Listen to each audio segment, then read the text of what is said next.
Janoza. O'zbek san'atida bugun og'ir judolik. Dizayn jamoasi a'zosi Dilshodbek Musabekov vafot etdi. Assalomu alaykum hurmatli tomoshabin.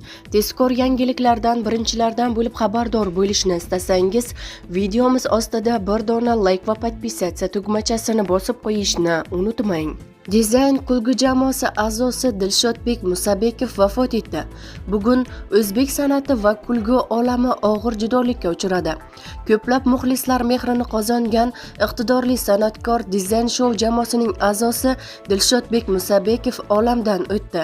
Marhum o'zining betakror hazillari va samimiyligi bilan xalqimiz qalbidan chuqur joy olgan edi. Uning vafoti nafaqat oilasi, balki butun san'at ahli va minglab muxlislari uchun kutilmagan va katta yo'qotish bo'ldi.